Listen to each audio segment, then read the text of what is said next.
Harvey Korman and Vicki Lawrence and Tim Conway with us.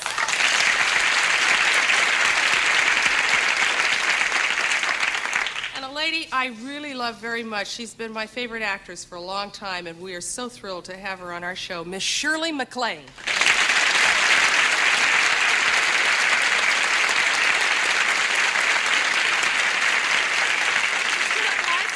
Anything you want to say before we get started? Yes. I'm from St. Louis, Missouri. Oh, I was there last year. You were? Yes. Well, where were you? Rock Hudson and I were there. We did I Do at the big, yes, at the Muni. I saw those. I saw those 2 empty seats, and those were the ones you should have been in.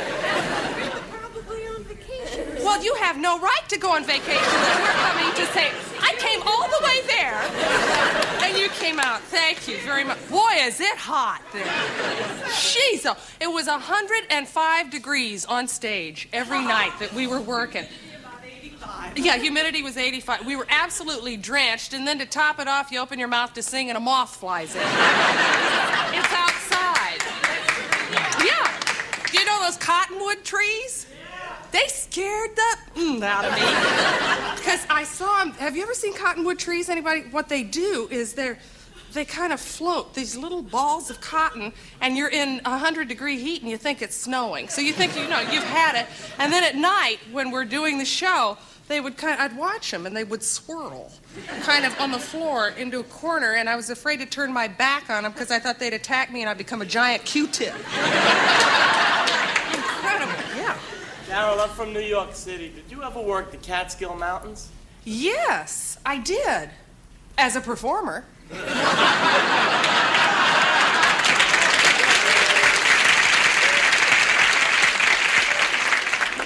Okay, we got a big show for you tonight, so don't go away. We'll be right back.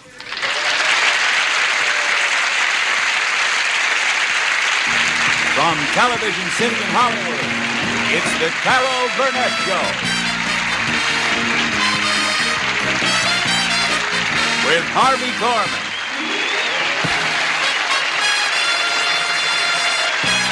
Vicki Lawrence,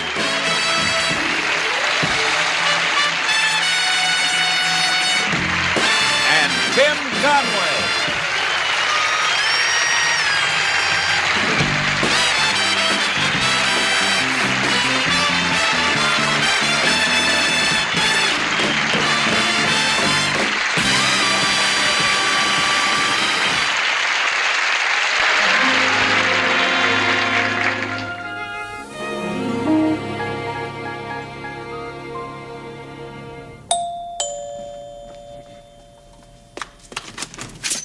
Hell you been? Don't start up, Mama. Ed was late getting home from the store. Yeah, mostly because I had to find this blender for you that you had to have in 2 seconds flat. Well, don't just stand there. Put it in the kitchen. We're gonna miss the beginning of the movie. Look! A whole display case fell over while I was trying to fish this thing out for you. What was I supposed to do? Leave all those little ball bearings and sockets and washers lying on the floor just so you could see the beginning of a movie? Boy, howdy, if it was a Clint Eastwood movie, it'd be a different story, wouldn't it, huh? You'd have been out there all night in your sleeping bag just so you could be first in line this morning. But because it's a musical that Eunice wants to see, you can't tear yourself away from that dumb store of yours. Who's taking care of the boys? A babysitter, of course. She reliable? No, Mama, she's on probation from the penitentiary. Well, I don't want to go at all. It can't be with a light heart. Well, just lighten up your heart, Mama, because we're taking you to the movies, seeing as how you nagged us into it. And couldn't you have talked Tim into wearing a tie? I swear the last time I seen him in a tie was the day you two got married, and I think he borrowed that one and gave it back right after the ceremony. Well, now, just who do you think's going to be looking at us in that dark movie house? This movie house happens to be in my neighborhood, Missy, and I'd like to be able to hold my head up going in and out. What the hell's he done in there now? I will never figure out why you ever married that man anyway.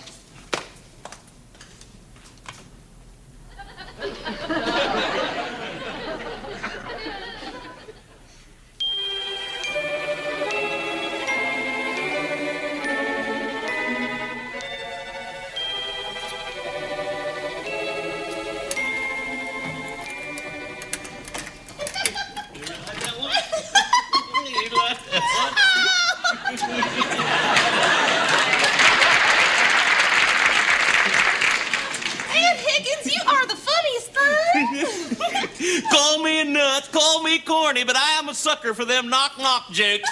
And you tell them so cute, too. Thank you, thank you. Oh, shh. Oh, no, it's all right. I can laugh as loud as I want to. Mom and Daddy ain't home.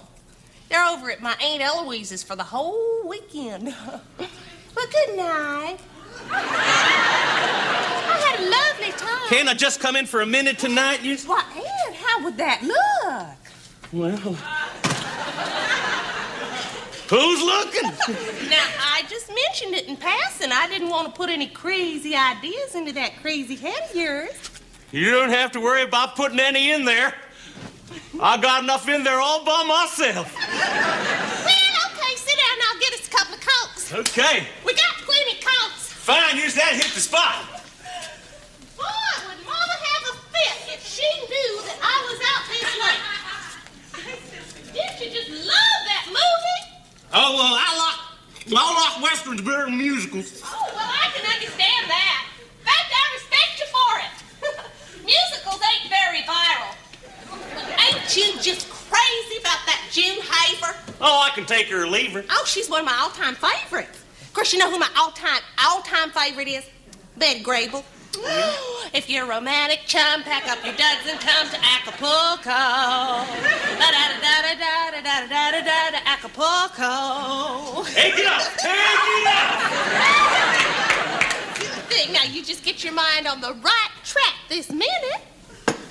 You know, every so often I just say the silliest things to myself. I say, Eunice, you should have kept up with your tap dancing lessons. You could have been a big movie star. I never knew you took tap lessons. Oh, yeah. Well, I only took 2. You can't believe how uppity that teacher was. Everything had to be her way. Well, I'll tell you one thing. Your legs are as good as Betty Grable's any day. Stop. I won't stop, doggone it, because it's true. I'm going to go further. They're better. You know something? You are something else. I mean, you're not like the rest of the girls in this town. I mean, you know, some of them fluffy-headed blondes around here, you know, they'll actually look down on me because I work in a hardware store. No. Yeah, they do. Where would they be without hardware?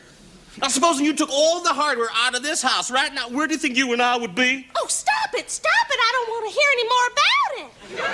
Oh, and hardware is important to the whole world. Oh, Eunice, you are something else. What are you doing? Well, I ain't playing tic-tac-toe. Eunice, I'm just trying to kiss you. Why? Well, why does the water go over Niagara Falls? It's the call of nature, that's why. Oh, but is it me or my body? Well, a little bit of both, I guess. Well, I just want to make something perfectly clear, Ed Higgins. I mean, you can take a girl out and buy a real nice Chinese dinner for $2 and everything, but you don't own her body and soul. I want you to know that I am not that kind of a girl. I know you ain't that kind of girl, Eunice. Well, good. So then why don't we just get back now to our spiritual carefree footing? Well, we've been spiritual for 2 months now. I mean, what do you think I am, some sort of a love 'em and leave 'em playboy? Oh, no, I don't. I think you're wonderful. I really do, honest. And it's so good to have somebody to talk to. Boy, every time I mention any little dream of mine, my mama just smears at me. Daddy just ignores me altogether. Now, folks don't believe in me either. You know what my daddy calls me? Lunkhead. No. I resent it. I don't mind telling you. Well, a good woman would never, ever call her man lunkhead.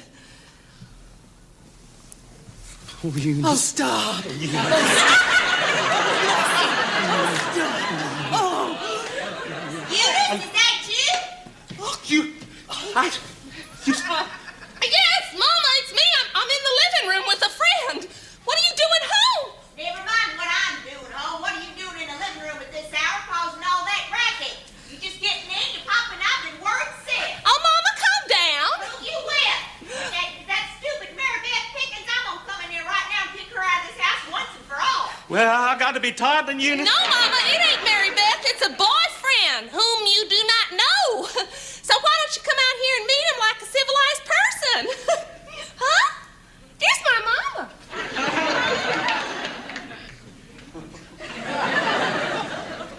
Who is this clown that you have dragged in here off of the streets? Mama, this is Ed Higgins. You know, the young man I have been telling you about now for quite some time. We finally get the unveiling, huh? No wonder you've been keeping him under wraps. What have you been doing with my little girl? Nothing, ma'am. Nothing. Carl, you get on out here. Carl, do you hear me? Yes, damn it, the whole neighborhood can hear you. Well, get on out here as fast as you can. Just hold your horses, I am in the bathroom. Well, when the hell did you go in there? I don't know exactly when. You want me to punch a time clock every time I go to the bathroom? Just hurry on out here, will you? Eunice has got that Ed Higgins out here. Believe it or not, he really exists, and he's worse than anything we dreamed of. He's been out here trying Lord knows what with Eunice, and you better get out here and have a few words with him. Well, I think I'll skedaddle along now. I don't know how I let so much time go by as it is. I guess you were probably concentrating on other things. No, ma'am. Mama, you just stop that. Ed is a wonderful man. What kind of wonderful man creeps into a young girl's home at this hour and starts fooling around right outside her mom and daddy's bedroom door? Carl, am I gonna have to come in there and light fire under you? Did I ever have a minute of privacy? You think a man could have some peace and privacy in the middle of the night without being nasty to do something? You have to pick this very second to drive me out of my mind. There is an emergency going on there. I would like to know if you plan on coming out here this week or next. I will come out when I am damn good and ready. Now get out that door, I'll knock you through it. Just how much hell is a man supposed to take?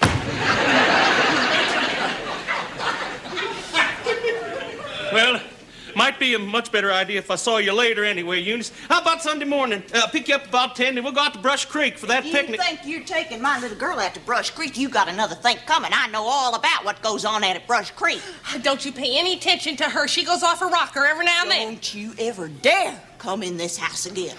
Well, maybe I'll just meet you out there, Eunice. Nice meeting you, Mrs. Harper. Tell Mr. Harper I'm sorry I missed.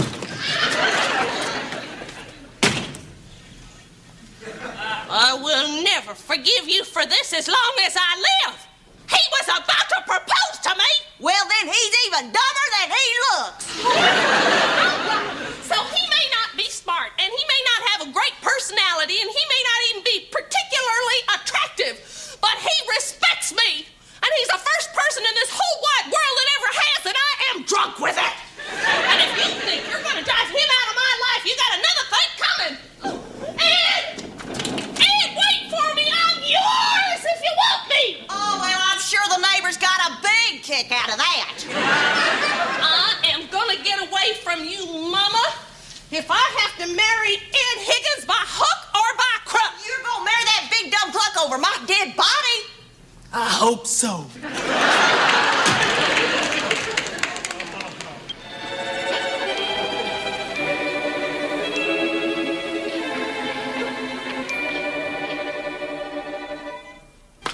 Clumsy ox. He knocked over the darn trash can. All right, Mama. You wanted to know why we got married? Okay, I'll tell you why we got married. Tell Mama why we got married, Ed. Huh? Tell her. Because we were in love?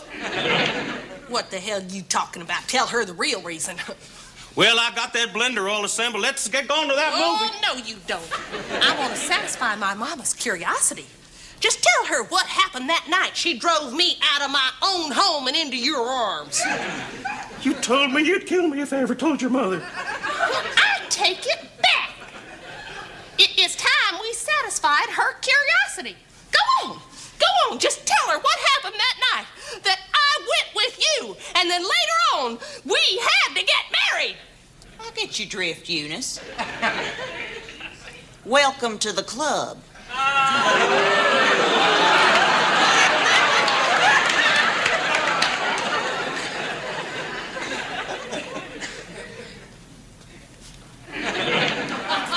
Let's get going to the movies. Maybe if we hurry up, we could stop in town for a 6-pack of beer on the way. That'd hit the spot.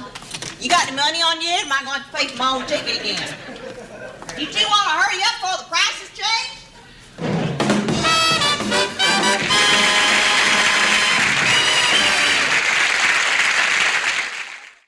Ladies and gentlemen, Miss Shirley MacLaine.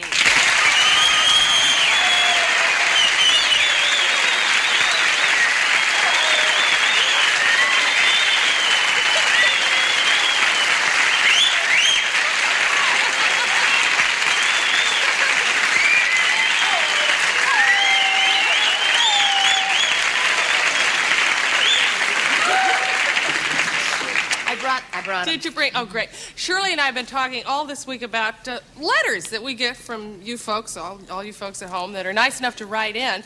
And I asked her to bring some of the letters she's received. And honest engine, they're real letters. Would you? Oh, wait. You read the first. I'll read mine. I'll read one. This is from a 10-year-old girl that I received last season. Dear Carol Burnett, I have never missed one of your shows or your movies. I love everything you do. You're the funniest person alive, and your show is the greatest. I have pictures of you all over my room. I even have a life-size poster of you on my closet door. Every night before going to bed, I say, "Good night, Carol, I love you." When I wake up, you're the first one I say good morning to. I thought it would be nice if you had a picture of me, too, so I'm enclosing a snapshot of me in front of my house. And there's a picture of a little girl there, and on the back, she writes, "To my very favorite in the whole wide world, Lucille Ball."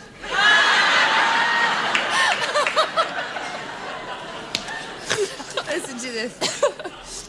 Dear Shirley, whenever my friends are talking about actresses they can't stand, I always stick up for you. Here. Dear Miss Burnett, I don't know if I should tell you this or not, but every time you sing, my cat goes over to the TV set and puts his paws over your mouth. Oh. Dear Shirley, he's got big paws.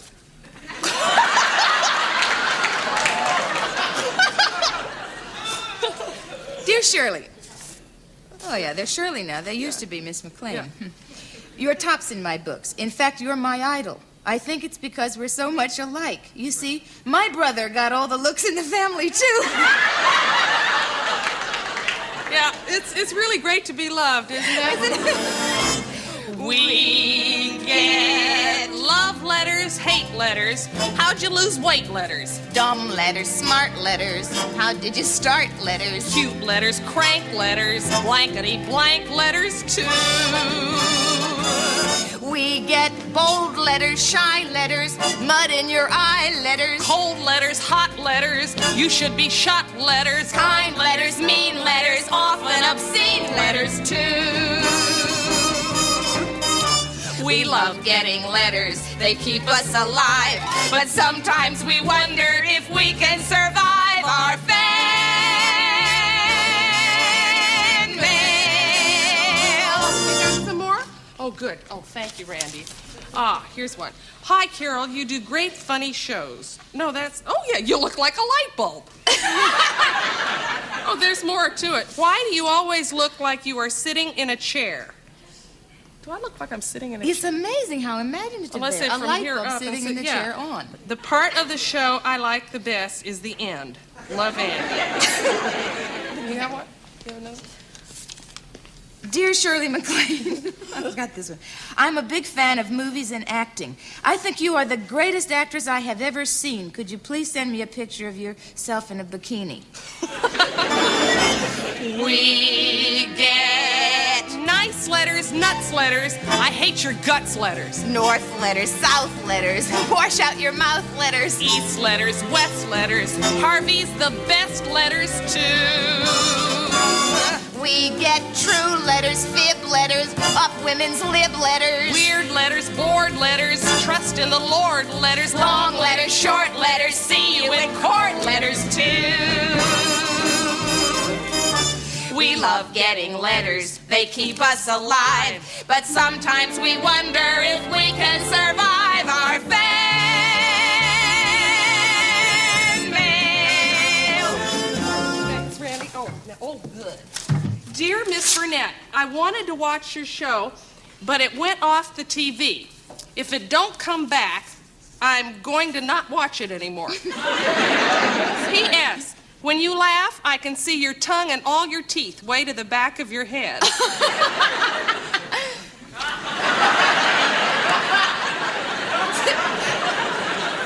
a good thing it stops there. Dear Miss MacLaine, here's a Miss MacLaine. Your dancing is phenomenal. Very few people can move the way you do. I love you. P.S. I'm a singer, and I found this great voice teacher who's really helped me. I'm sure she could do the same for you. Oh, this is nice. Dear Carol Burnett, my daughter looks exactly like you. Please write and tell her there's hope.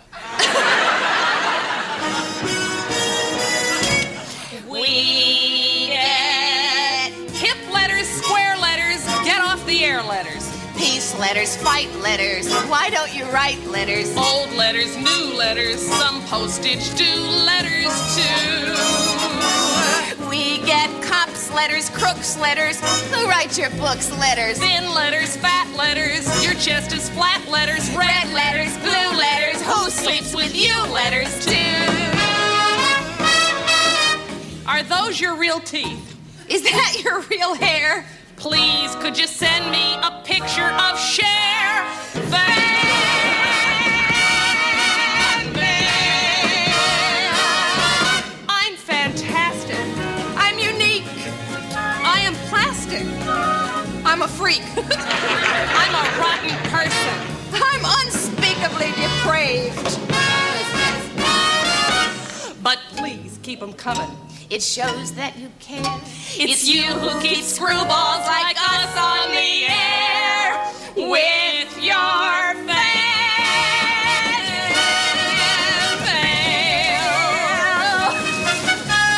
Fan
Would you please step aside?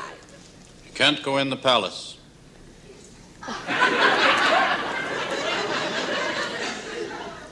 But the king and me live here.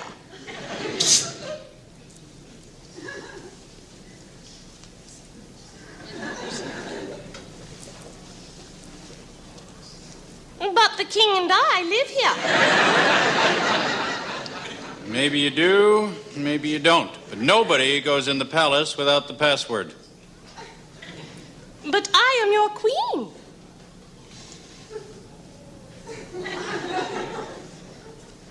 It's not it. You take one more step, lady, and I'll put this whole gun in your mouth.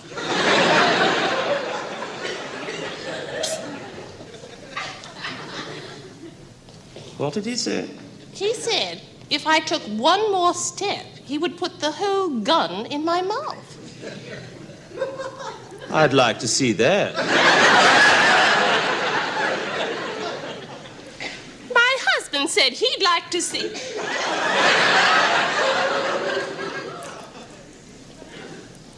You talk to him.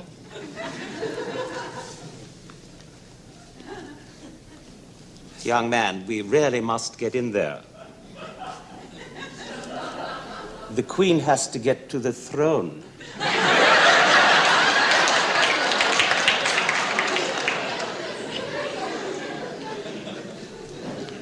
No password, no throne. How in blazes did we ever get an idiot like this as a palace guard? Now, if I'm not mistaken, this is the young man who was awarded this post of honor for his extreme heroism. Get out of here. No, really.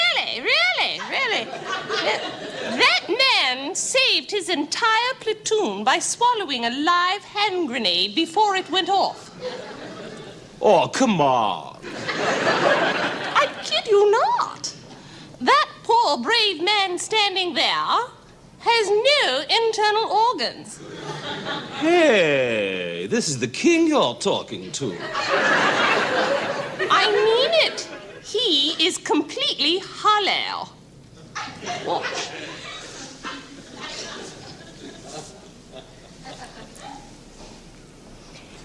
Hello?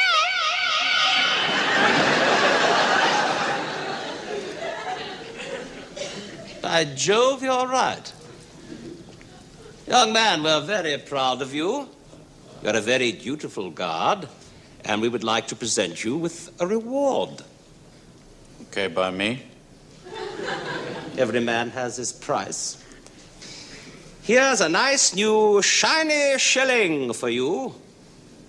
I don't want your shilling. What? Stick it in your ear. I beg your pardon? I said, stick it in your ear. Psst. What did he say? He said, stick it in my ear. Don't do it. I shan't. I'll talk to him. Young man, you're a very well-trained guard not to accept any money. I don't want no money. That's very commendable indeed. I want a popsicle. A what? A popsicle. You know. It's a frozen thing on a stick. Jeez.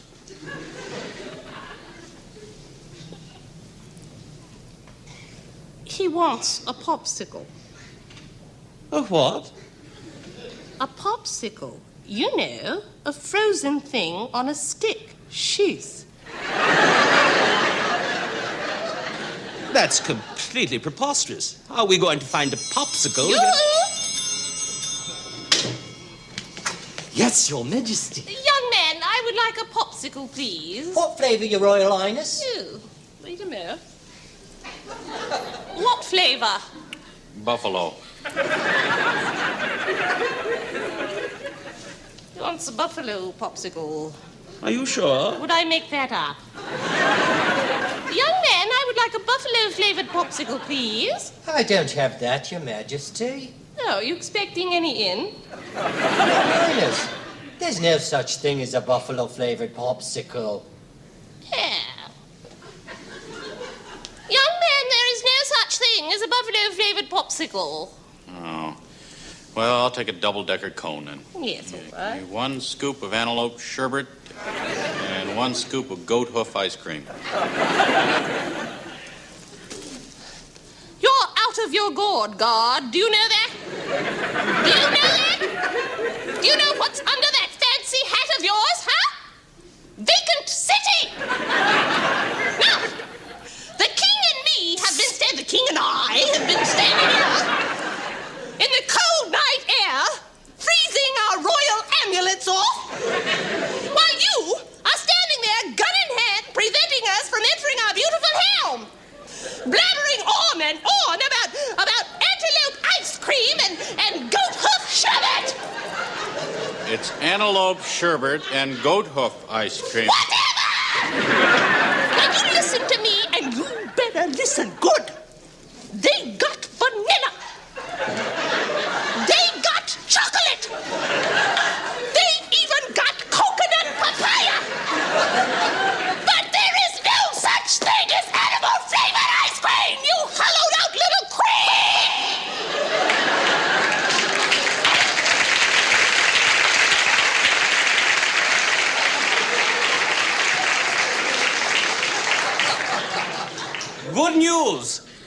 I believe I see a buffalo popsicle way in the back there.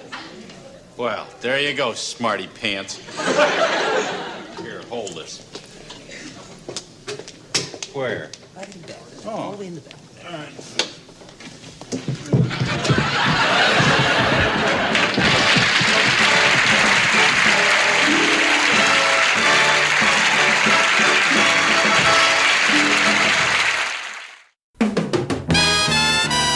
And now, back for the second half of the Carol Burnett Show.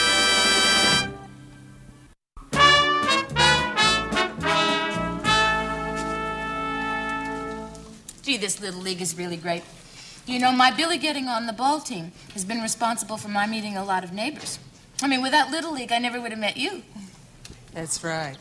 Didn't they look adorable in their blue uniforms out there on the field? Oh, they really... Our team was wearing little yellow uniforms. And you know, I never realized how much they enjoyed the game, especially what goes on afterward when their fathers take them for hot dogs and Cokes and sodas. Yeah, that's real nice. You know, it all went by so quickly. I didn't ever realize what the score was. What was it? 17-18. Favor the team with the little blue uniforms. And which ones were ours? Yellow!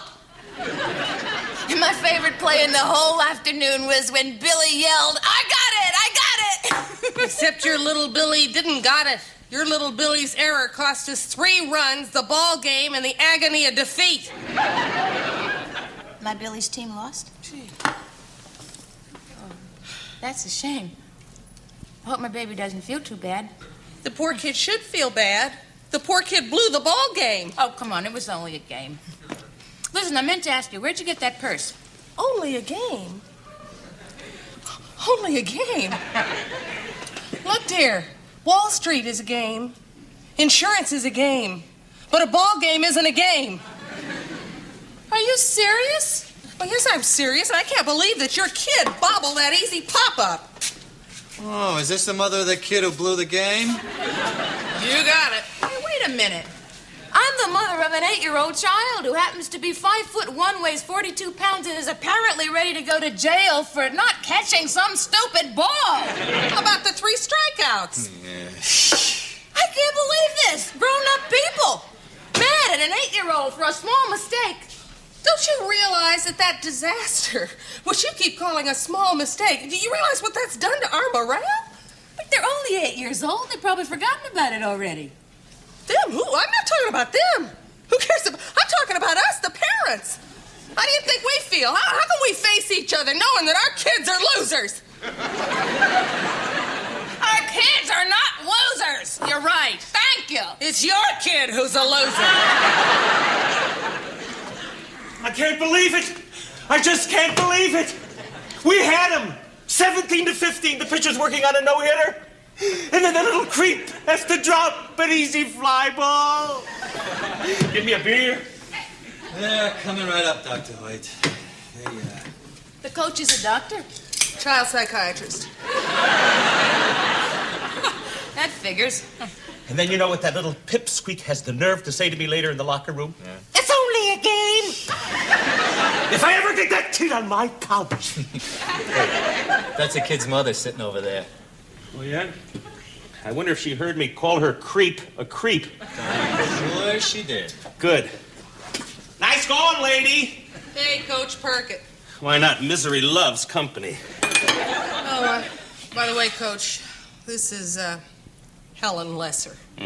The creep's mother. Sorry I had to blow off so much steam like that over your kid. Sounds like the only thing I care about is winning, doesn't it, Mrs. Loser? Lesser. My name's Lesser. Lesser loser. What's the difference? Your kid blew the ball game.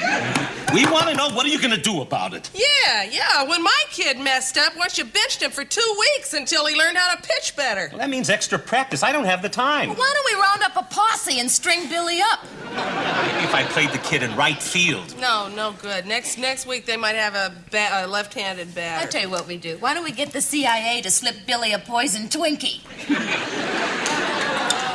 I'm young. I can have another kid. Wait a minute. I think I have it. I think I know what to do with Billy. Whoop! That's what you can do with Billy. You blew my whistle. Listen, you two. I mean, we are talking here with tiny, underdeveloped minds. Namely yours. And who we ought to be discussing is the children. What do they have to do with this? Everything. They go out there to have a good time. They don't care about winning and losing. It's how you play the game that counts. You're sick. You two ought to be ashamed of yourselves. Oh, yeah? Now look, Mrs. Loser. Lesser! Lesser! I've got news for you, Mrs. Lesser. Your kid is off the team. Way to go, Coach. Boy. Well.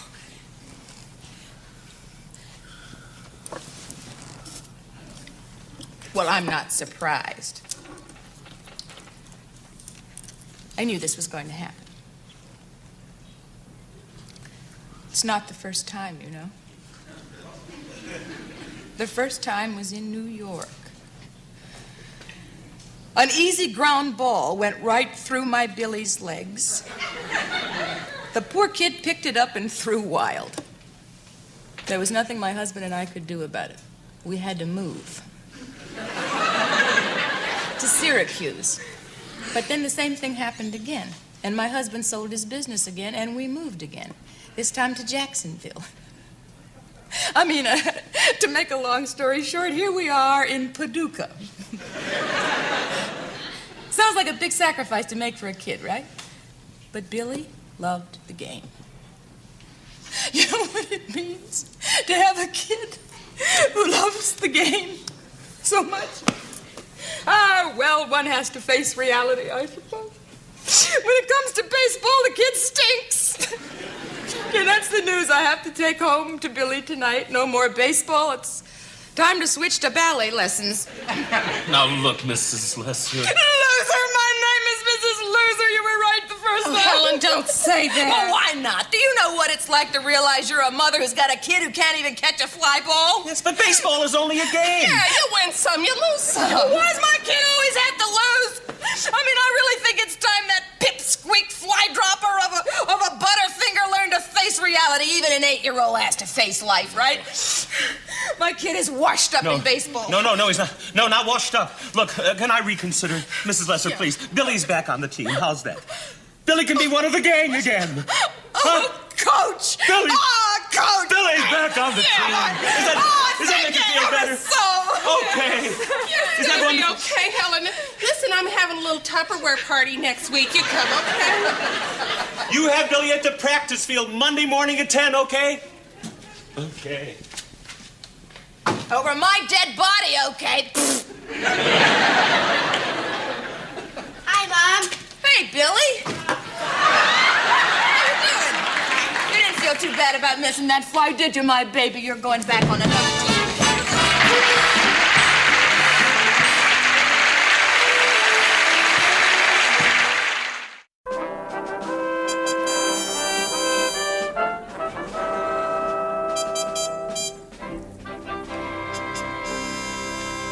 This is Harvey Korman, the actor.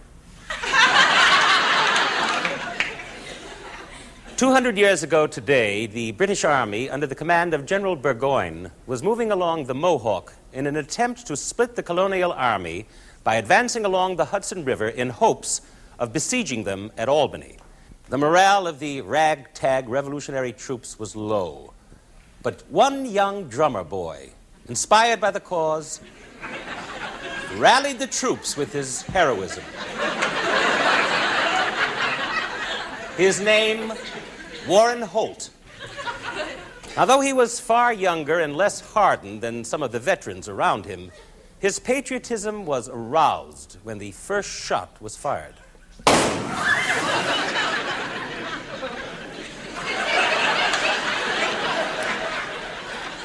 It was his rhythmic drumbeat that led his fellow soldiers ever forward, even into the face of the enemy cannon fire.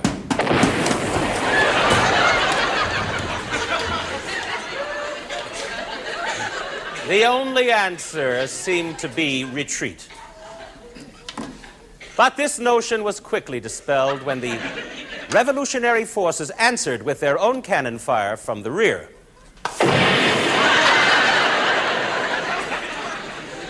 Now, hopelessly separated from his company, there seemed nothing left to play for. However, as long as that dim spark of patriotism was still smoldering within him, he knew he must play on. Play on, play on, play on. And then, far off in the distance, he heard something. Huh? I said far off in the distance, he heard something. I can't hear anything. What was it he heard in the Sure distance? can see on that.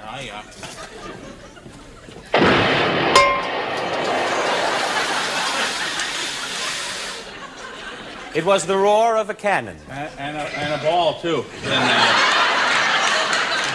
But before he could reach his beleaguered comrades, he was set upon by a roving band of divorcees. Who were making their way westward in a covered massage parlor. But his patriotism and devotion to duty gave him the strength and the courage to break free. Yes, he broke free. No, he went with the girls. As history says, the drummer boy broke free. You show me a drummer boy that didn't go with the broads, I'll show you. Yes, his patriotism and devotion to duty gave him the strength and courage to break free, take up his drum, and beat out the cadence that inspired his troops to victory. And that's the way it was 200 years ago today. No, this is the way it was 200 years.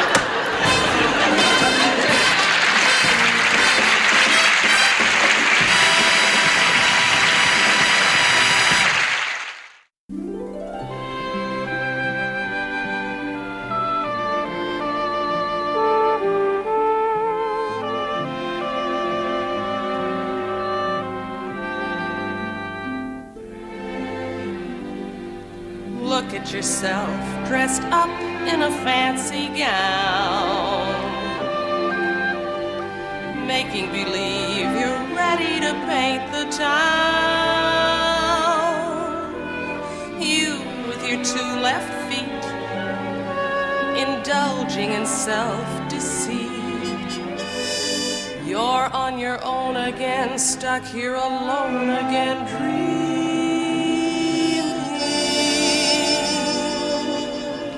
Look at yourself. I'm looking, but what's to see? Part of yourself, the part that you'd like to be. Prettier, Prettier, wittier, wittier, glamorous, glamorous, amorous. amorous. All that I've always denied. I'm simply what you are inside.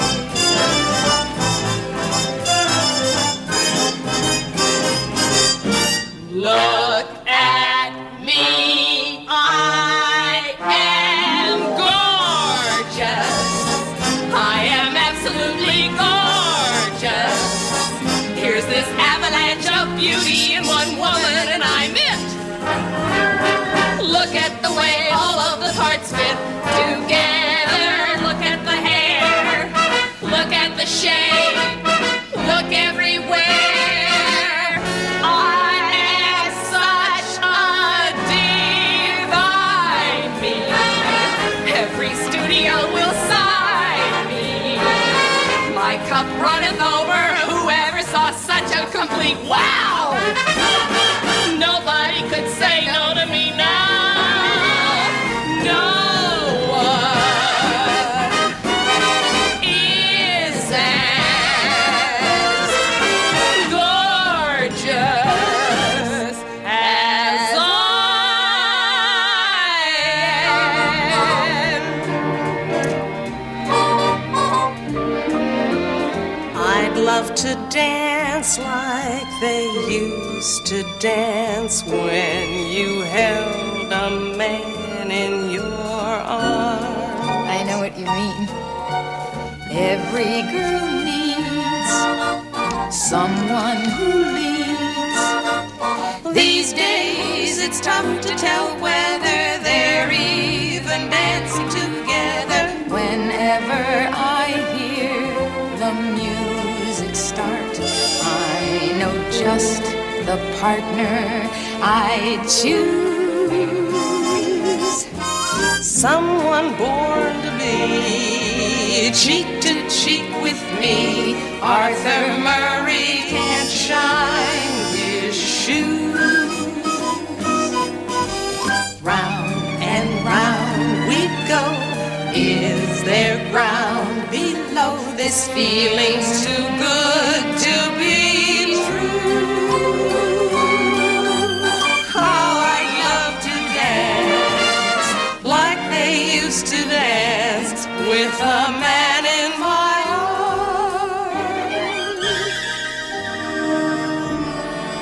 But who?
And remember, we owe it to ourselves and all Americans to conquer pollution. I'm so glad we had this time together, just to have a laugh or sing a song. Seems we just get started, and before you know it, comes the time we have to say so long. Good night.